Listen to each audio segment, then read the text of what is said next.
Hey, this is Matt Wenning at WenningStrength.com, and today we're going to talk about the top lifters of all time. Now, everybody has their own opinions on what this is, but I'm going to give you guys mine.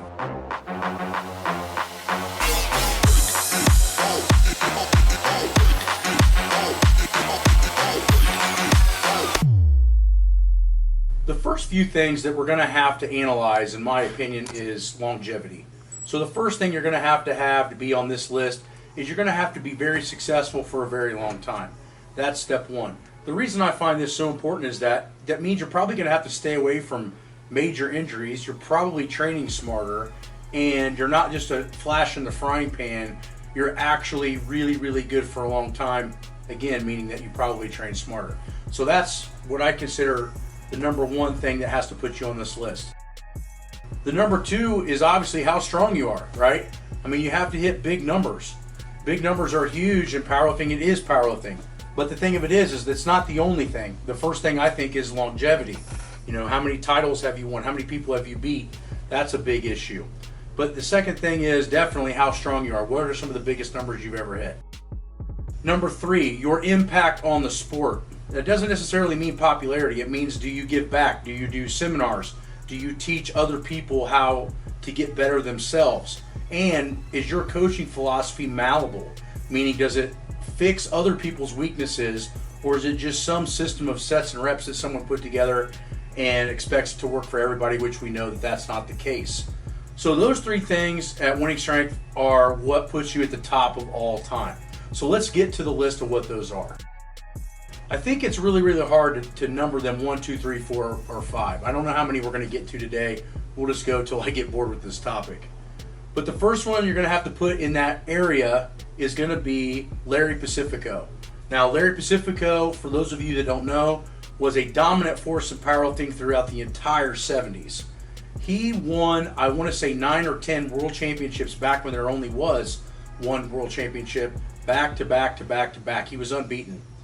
The famous Louis Simmons couldn't even beat Larry Pacifico in his prime at any meet, at any time, even though Louis at the time was probably training maybe even a little smarter than Larry Pacifico. He just wasn't as dominant. Larry Pacifico, if you talk about back-to-back titles, is one of the top dudes. He was one of the first guys to bench press over 600 pounds, weighing under, I believe, 250 pounds.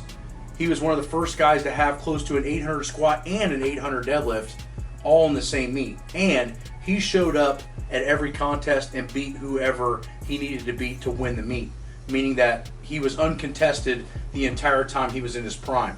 So I would have to put Larry Pacifico, I'm not sure at number 1, but he's definitely in the top 5. The next one, which is no big surprise, is Ed Coan. Ed Coan came on the scene in the early mid-80s and was dominant all the way until his mid-late 30s. The powerhouse was one of the first guys to deadlift 900, again at under 250 pounds body weight. He had close to a 600 pound bench, and he was a consistent 900 pound squatter back when gear was zilch, basically a tight singlet.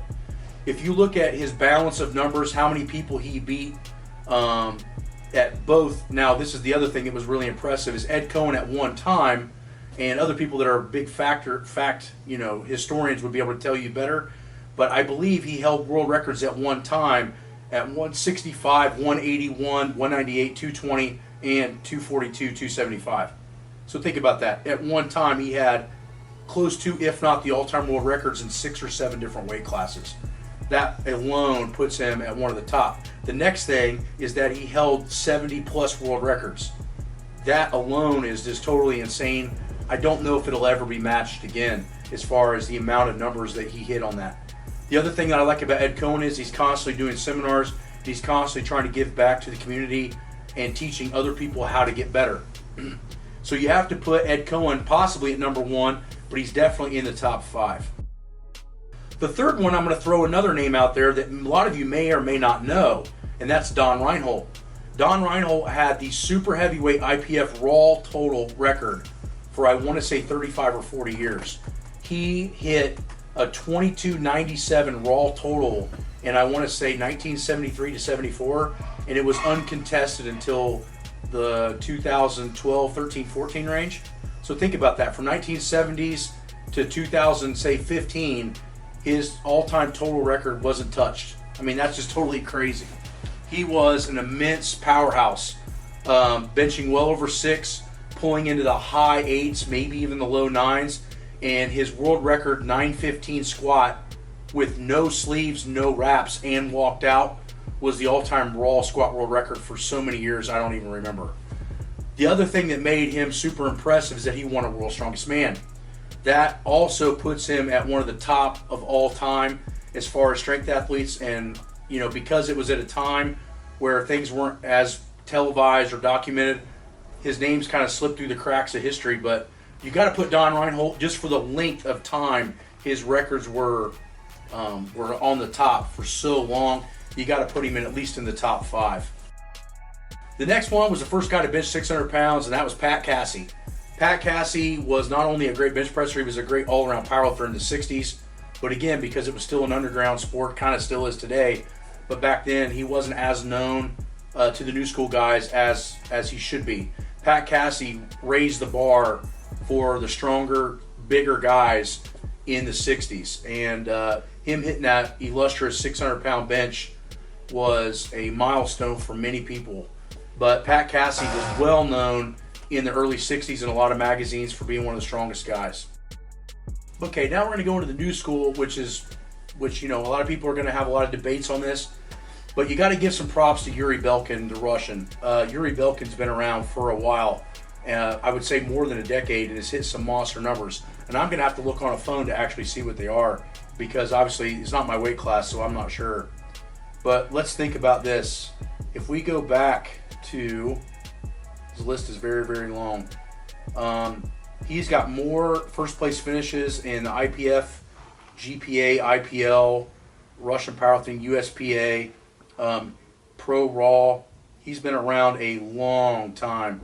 Looks like he first became very, very good about 2011, so 10 years ago. He's broke some all-time records, probably most known for the deadlift, but his best squat in Raw is 325 kilos.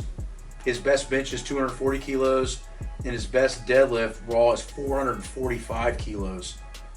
Just unbelievable, and not at a very heavy weight class. I think when he broke the world record in the deadlift, he was actually 10 pounds lighter than he was in his class. But, in a Raw total, a 1972.5 kilo Raw total is just unbelievable. But like I said, he has been a dominant force in powerlifting in that weight class for a really, really long time. So I wanted to give some love to some lighter weight new school guys.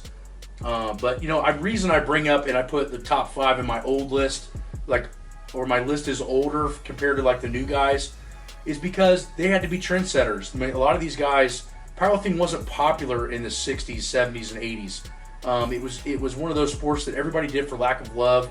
There wasn't a lot of popularity into it. There was zero money or sponsorships into it.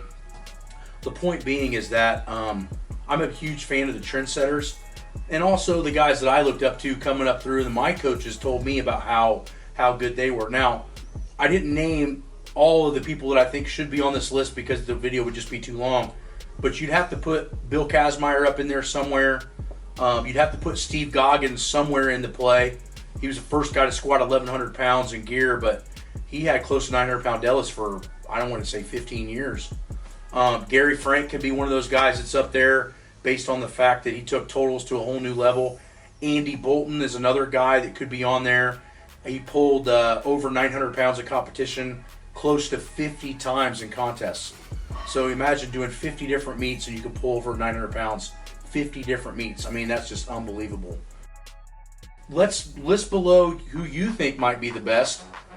Give us your top 5 list and let's see where they match. I'm sure other people will have different opinions and different views based on their weight classes or experiences, but I'd be interested to see what you guys think. If you guys like the YouTube channel, please go on Patreon and support it. That's what funds this channel.